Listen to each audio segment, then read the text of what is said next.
Cynthia, সবাইকে একটা সালাম দাও তো। বলো আসসালামু আলাইকুম। বলো বলো একটা কবিতা শোনাবো।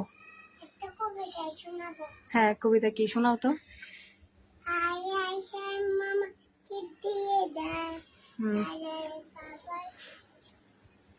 তারপরে চাঁদের কপালে চাঁদ। তারপরে বলো, তারপরে কি? তারপরে কি বলো? ধান কাটলে কুড়ো দেব।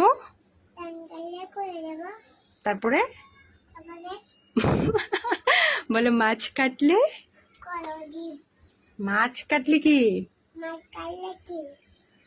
তুমি না পারো তো? ক্যামেরার সামনে এসে ভুলে গেছো? এদিকে এসো, এদিকে এসো দুষ্টু মেয়ে, এদিকে আসো, এদিকে আসো। তারপরে আর কি কবিতা পারো?